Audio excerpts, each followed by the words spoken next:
Şırdanın en önemli noktalarından biri elbette temizliği.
Əziz izləyicilər, sizə yeni bir xəbərim var.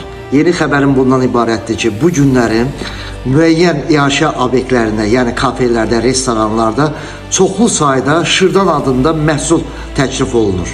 Demək, bu şırdan bildiyiniz kimi heyvanın mədəciklərindən biridir. Demək, bu şırdanı bu günlərin pəhpəhlə yeni gənc nəslimizə sırlayırlar.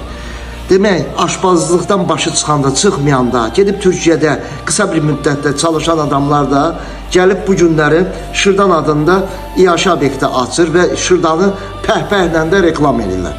Bunu bildirmək istəyirəm ki, özü ciddi olaraq bildirmək istəyirəm ki, şırdan dediyimiz heyvan məhsuludur, bu bir. İkincisi, heyvanın mədəciyidir, yəni mədəciklərindən biridir. Bunda nə yatır? Bunda birinci nömrəli bakteriyalar yatır.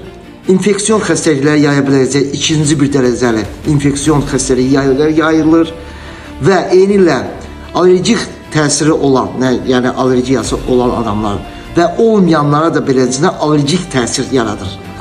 Bunu siz əgər girsəniz internet resursunda, digər ədəbiyyatlarda, tibbə aid olan sahələrdə maraqlansanız görəcəksiniz ki, həmən dediyimiz o məhsulun özündə nə kimi parazitlər var?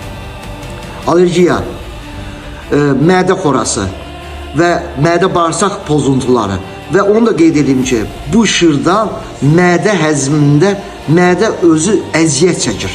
Yəni belə deyək də, o bir növ bağırsağa keçirən ərəfədə insan bağırsağını keçir. Böyük, mən deyərdim ki, gələcək üçün xəstəliklər toplusudur. Orada bakteriyanın daha çox olacaq və eyni ilə böyük bir əziyyət verir. Şırdan deyilən məhsul zərərlidir, onu açıq qulağınızda sırğa eləyin.